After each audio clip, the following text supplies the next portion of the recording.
remaining days until Trevor Lawrence is officially a Jacksonville Jaguar. Pro Football Focus is setting the bar high, says he's, quote, the best quarterback prospect we have ever scouted. Well, we got a former #1 overall pick, Michael Vick, joining us now. Mike, good morning. You know what this process is like. You've been through it. What sort of pressure you think Trevor's facing to be that franchise-altering quarterback coming out of the draft? That's a lot of pressure for any guy who's going to be drafted in the first round at the quarterback position. And, you know, this just kind of hit me a second ago. When I was going through the draft process and, you know, as I vividly think about, you know, the times that I went through, it was more so thinking about, man, I wish I could be drafted in the 4th round instead of the 1st. Because as we went through that process and I started to see the mountain that I had to climb, you know, I started to doubt myself. I started to look at it as if I just went through a stellar college career and put everything, you know, out on the table. I laid everything on the line. Now I have to really take another franchise who hasn't been winning and turn it into a winning tradition somehow, some way. And then I started to look at it, you know, like, how do I get through this? You know, I got to look at it in 3-year increments because I had no mentor. I had nobody who could tell me how the process was going to go. Now these guys have life coaches, they got position coaches, and it's an easier transition. So I just looked at it in 3-year increments. You know, year 1, show some promise. Year 2, playoffs without a doubt. Year 3, try to continue to take it there. And, you know, years 4, 5, and 6, you continue to ascend and try to take it further. So, you know, I just looked at the immense amount of pressure that I had to deal with before I even stepped on the field. And I took it with a grain of salt. And I realized that, you know, without success in the first 3 years, there won't be another increment. And, you know, I focused on that. But the pressure of taking a franchise that hasn't won a lot of games and putting them in a position where they win games and, you know, they're highly recognized, it's on your shoulders.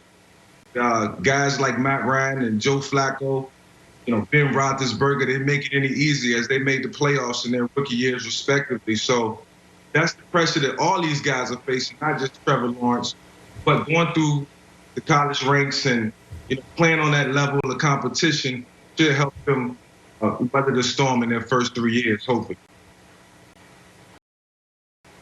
And Mike, that's the problem. You know, you got a guy like Trevor Lawrence. I mean, even yourself, you go through your story, but we see guys like y'all, and we say, you know what? This is the guy that's going to change the face of our franchise. And we put all the pressure on them. But the reality is it starts with ownership. It always starts at the top.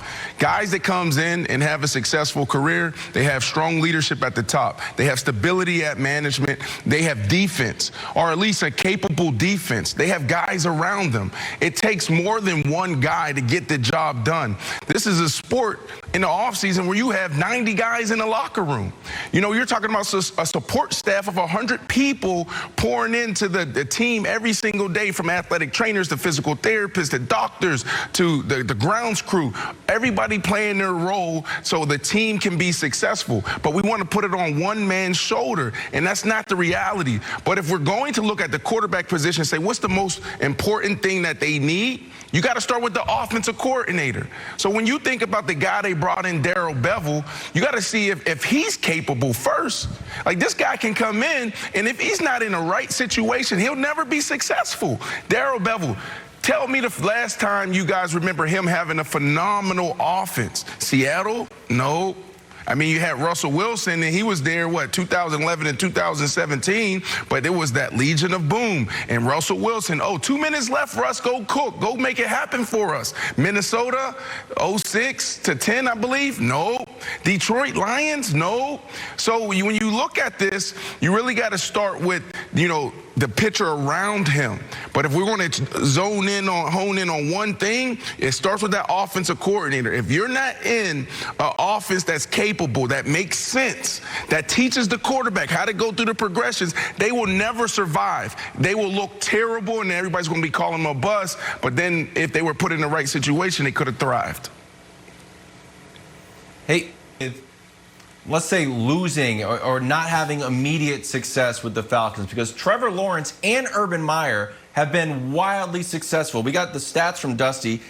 Trevor Lawrence was 34-2 at Clemson, 52-2 in high school. So he's lost 4 games since he was, 15 years old. That might happen in the first 4 weeks next, when he gets drafted. So what recommendation or advice do you have to Trevor Lawrence for dealing with the ups and downs of the NFL season?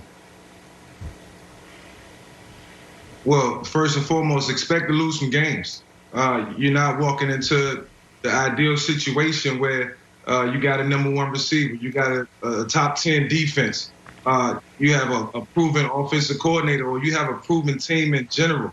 Expect to lose some games. Expect to have thick skin. The one thing that he should be proud of right now is that it's not the city of Philadelphia, one of these hardcore teams who just burrow down on their quarterbacks and not even give you a chance. It's the Jacksonville Jaguars, and they've struggled over the last couple years, and they should be ecstatic now that they have their guy, and they have a guy that they can build around.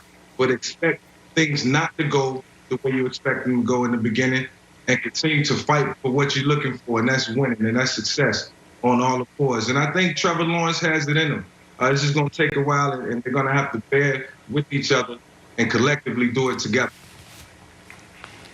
Well, and I agree to an extent with what Brandon was talking about. If we're talking about winning a championship, like a quarterback alone obviously cannot win a championship, can probably not even get to a Super Bowl. But I don't think you have to have a great supporting cast, a great coach, a great system in order, if you are a great quarterback, to have success early. Deshaun Watson had Bill O'Brien, and they won the division and made the playoffs and were up big in a playoff game. Andrew Luck had a team that was built. Of course, no, you can't be a one-man team. But I would. Yeah, they had D. I understand. I'm not arguing to be a one-man team. I understand who was on the team, but we were. So are we talking about coaching? Or are we talking about personnel? Because I would argue Vic was not set up to succeed early in Atlanta. Like, they were not putting him in the best as far as system to take the most of his talents.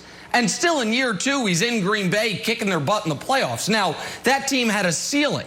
And so Andrew Luck, they had a ceiling, but he still could drag them there. The point I'm making here is, Brandon, I don't think Jags fans look at Trevor Lawrence as, well, maybe you're saying they should, a system quarterback. They look at Trevor Lawrence as a franchise saver, and that he is going to raise their expectation to, by year 2, winning 10 games. And then it is on the franchise to put the supporting pieces around him in order to compete for titles. He's not a regular quarterback prospect. And I think that is how he's going to be viewed locally and nationally. And Mike, and correct me if I'm wrong here, Mike. I mean, you're the only one to play the quarterback position, but I feel like outside of quarterbacks like Mike Vick, you talk about guys like, Russell Wilson, guys who can actually get out of the pocket, make something happen. Everybody's a system quarterback. Like, if your offense